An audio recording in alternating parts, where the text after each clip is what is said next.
안녕하세요. 오늘은 이제 여러분들이 많이 궁금해 하시는 양쪽 눈의 인공수성체를 다르게 넣는 믹스앤매치에 대해서 간단하게 전문 얘기를 나눠보겠습니다.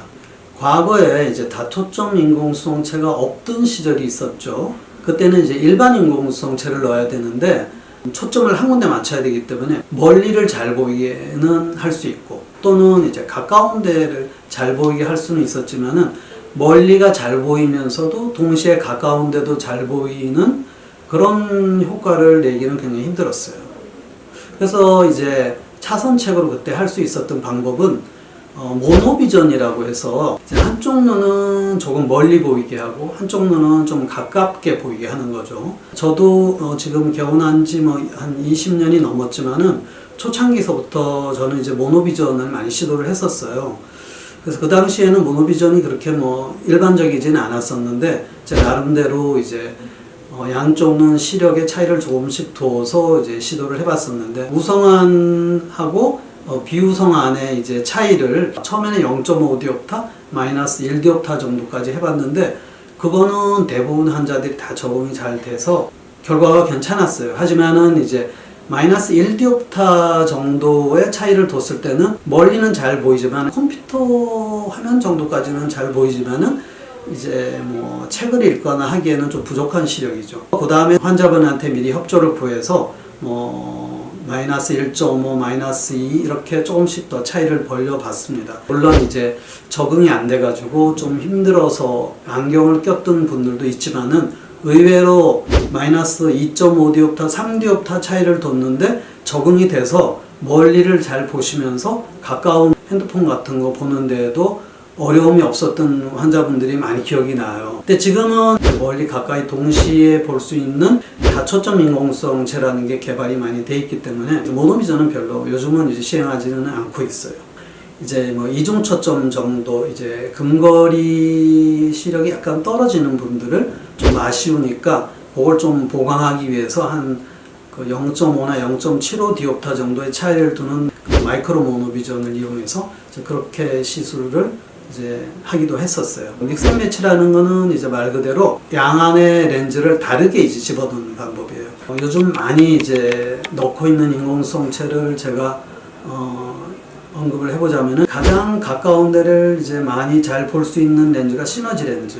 웬만큼 한 40cm 정도에서 훌륭한 시력을 보이는 페놉틱스가 있고요. 50cm, 60cm 정도의 시력이 나오는 퓨어시 렌즈가 있죠. 아이렌스 렌즈는 이제 가까운 데 사실 보기는 좀 힘들고 그 다음에 컴퓨터 화면이라든가 운전할 때 내비게이션 정도 보기에는 적합한 이런 렌즈가 있어요. 일반 렌즈도 이제 집어넣을 수가 있죠. 그러면 이제 한 5가지 그룹이 되잖아요. 그 5가지 그룹의 렌즈를 적절하게 이제 섞어서 이제 하는 거예요. 근데 이제 대원칙은 주시안에다가는 이제 멀리 잘 보이는 렌즈를 이제 넣고 비주시안에 이제 가까운 데 보이는 식으로 렌즈를 넣는 거죠.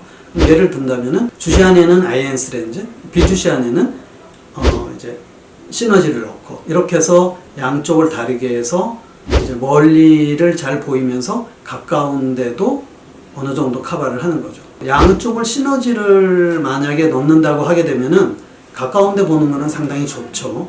근데 이제 멀리 볼 때 야간의 빛번짐이라든가 이 멀리 볼 때 시력의 질이 살짝 떨어지는 거를 이제 커버를 하는 거죠. 한쪽에는 주시안에 이제 아이엔스를 넣고 비주시안에 이제 시너지를 넣게 되면은 멀리 보이는 시력의 질이 좋아지고 또 가까이 볼 때도 웬만큼 보이거든요. 장점을 이제 살리는 그런 방법이 믹스앤매치. 단점이라고 하면은 이제 양쪽 시력의 차이가 나기 때문에 처음에 이제 적응하는 데 시간이 좀 걸려요. 우리 뇌는 좌측에서 들어오는 자극과 우측 눈을 통해서 들어오는 자극을 하나로 합쳐서 이제 융합해서 보는 기능이 있는데 그게 이제 갑자기 그런 바뀐 환경에서는 적응하는 어댑테이션 피어리어드라고 해서 그 기간이 이제 좀 필요한 겁니다. 그 기간에서 적응만 잘 되면은 아까 얘기한 대로 이제 별 문제는 없죠.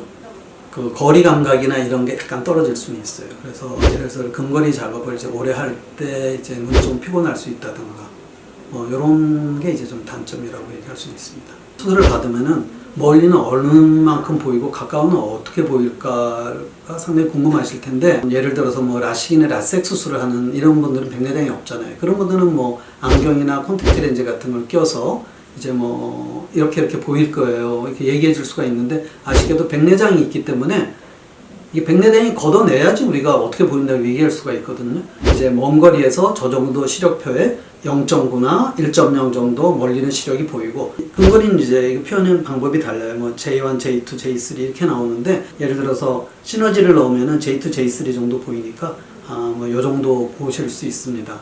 그래서 그 정도로 그냥 만족을 하셔야 될 것 같아요. 믹스앤매치는 이제 여러 가지 그렇게 렌즈가 많은데 그 5가지 렌즈를 적절하게 이제 배합을 해가지고 이제 좋은 결과를 이제 얻을 수가 있으니까 충분히 상담을 해서 내가 원하는 시력이 어떠하던 거다 이렇게 얘기를 하시면은 이제 그런 렌즈 조합을 이제 권해드리고 이제 환자분이 오케이 하시면은 될 것 같습니다. 믹스앤매치 수술은 저희가 많이 해봤습니다. 시너지 한쪽은 시너지 렌즈나 뭐 페놉틱스 렌즈를 넣을 조건이 되지만은 한쪽은 조건이 안 되는 경우에는 어쩔 수 없이 믹스앤매치를 하잖아요, 그죠? 또는 이제 좀 더 넓은 범위에서 잘 보이는 시력을 원하는 경우에 인위적으로 이제 믹스앤매치를 하기도 하죠. 믹스앤매치하는 수술을 하는 거는 상당히 유행처럼 이제 많이 모든 안과에서 많이 하고 있고 저희 병원에서도 수술을 많이 해봤는데 믹스앤매치를 한 환자들 중에서 만족스럽지 않아가지고 그런 렌즈를 다시 교체한다든가 이런 일은 없었어요. 그래서 충분히 이제 안심하고 여러분들이 선택하셔도 될 만한 수술 방법이라고 생각하시고요. 그 다음에 또 믹스앤매치의 장점은 양쪽에 이제 뭐 예를 들어서 시너지 렌즈를 넣는 것보다는 한쪽은 이제 좀 이중 초점 렌즈를 넣고 한쪽은 이제 완전 다초점을 넣을 경우에 비용 면에서 좀 절감이 되는 것도 있잖아요. 그런 것도 이제 메리트가 될 수가 있어요. 믹스앤매치는 다양한 렌즈에 대한 경험이 많아야 되겠죠? 또 다양한 렌즈를 충분히 보유하고 있는 그런 병원에서 수술을 받아야 된다고 저는 생각합니다.